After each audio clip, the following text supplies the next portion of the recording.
Imagine your life, that instead of being born to this, you were born to this.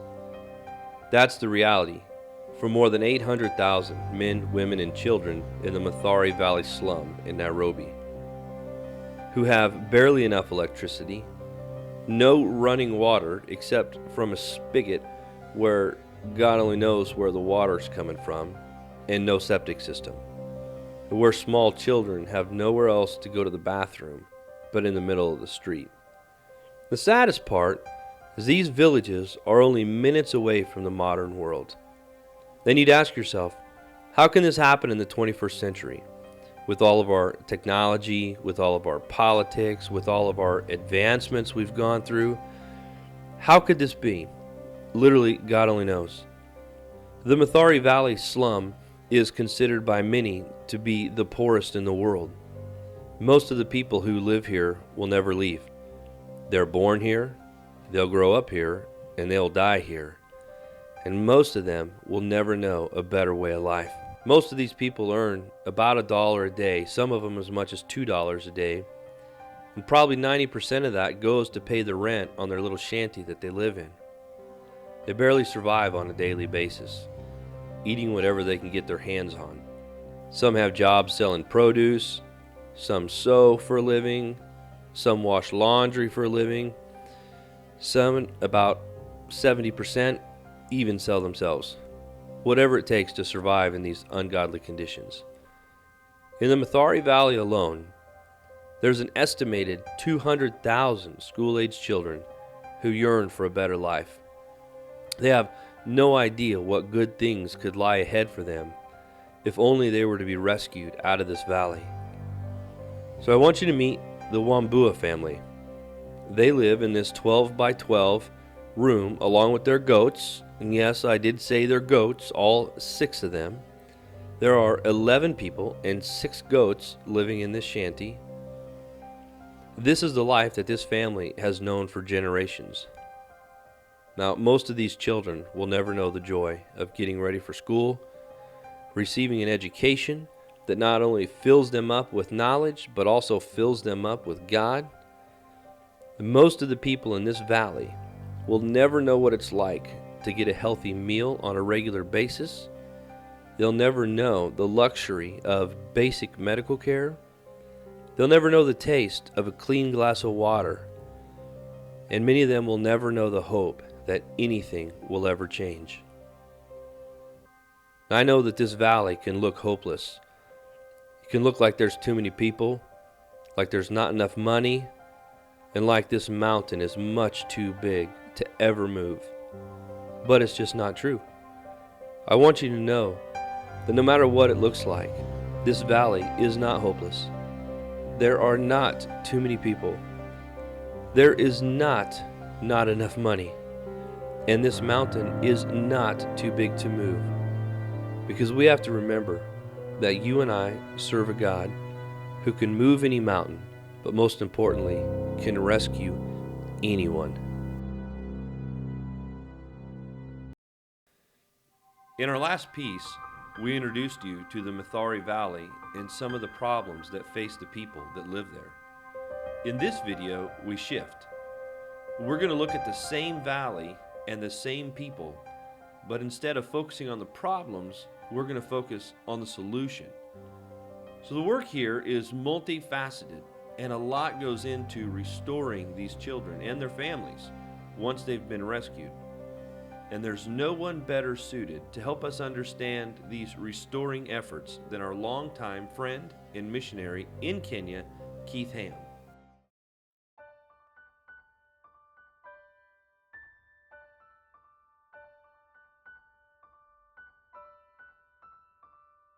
My name is Keith Ham, and I'm a missionary here with Christian Missionary Fellowship. And what we have here is what's called the Hope Partnership. So as CMF, we partner with a local Kenyan NGO, local organization here. And the main focus of the organization is to outreach to the orphan and vulnerable children, children that wouldn't have a chance for education, wouldn't have a chance for their basic needs being met. So we partner with these folks to make sure those needs are met. It's all broken up into different departments here. because it's a holistic ministry. So we're reaching out to each side of the kid's life. Education, socially, economically, physically. So there's a social work department, and that department recruits kids, follows up on the kids, makes sure the kids' well-being is taken care of. And also is kind of the in-between person with the parent or the community, with the school and the teacher. So it takes in the whole thing of taking care of the kid. Then there's the microfinance department, and that's a fantastic one. That's where small loans are given to sustain and start small businesses. And those businesses help people to be self-reliant and take care of their own needs, so they're not always reaching out for handouts and things like that. Then there's the education department. Oh my gosh, what a way to bring hope and a future to a kid is to provide education for them.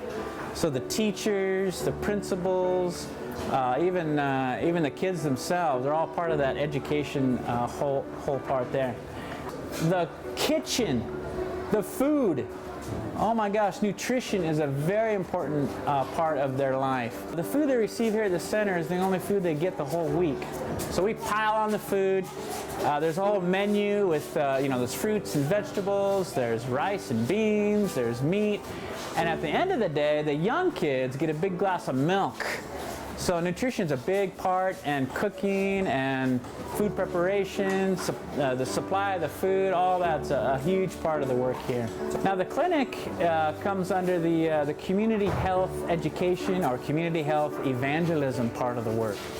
The kids' health, sometimes they get sick, they get a skin disease, or they get a stomach infection. And we have a clinic that takes care of their needs. The sewing program comes under the skills training. So parents, women from the community who don't have skills, they don't have education, when they come to the sewing workshop, they learn a skill, they learn it very well, and then when they graduate from the program, it takes about 6 months to graduate, they're given a machine, a sewing machine, and they can take that machine, go out into the community and start their own business. This is Mary.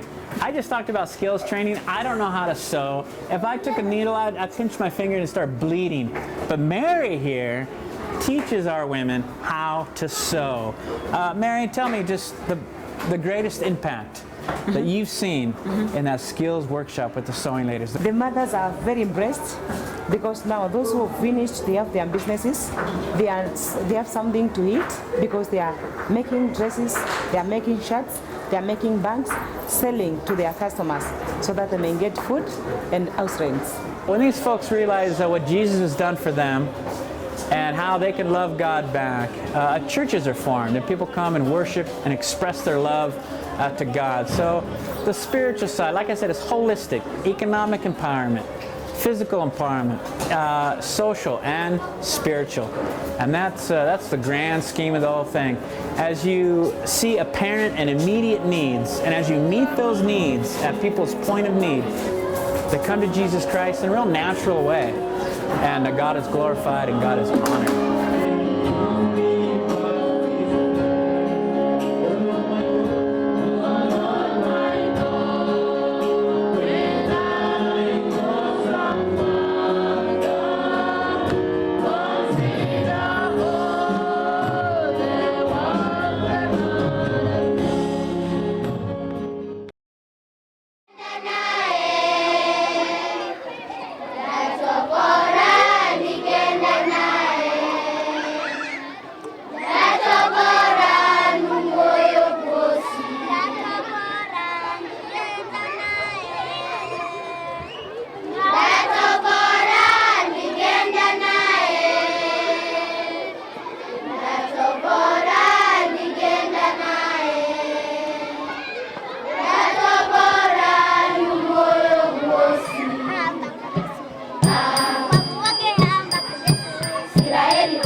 I hope you've enjoyed your stories, the things that you've seen, the things that you are now aware of that we're involved in here in the Mathare Valley.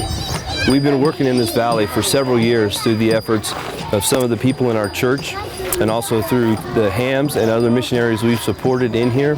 And now we really hope that God has captured your heart for how we're going to move beyond the work we've been able to do into the work that we're going to be capable of doing in the future.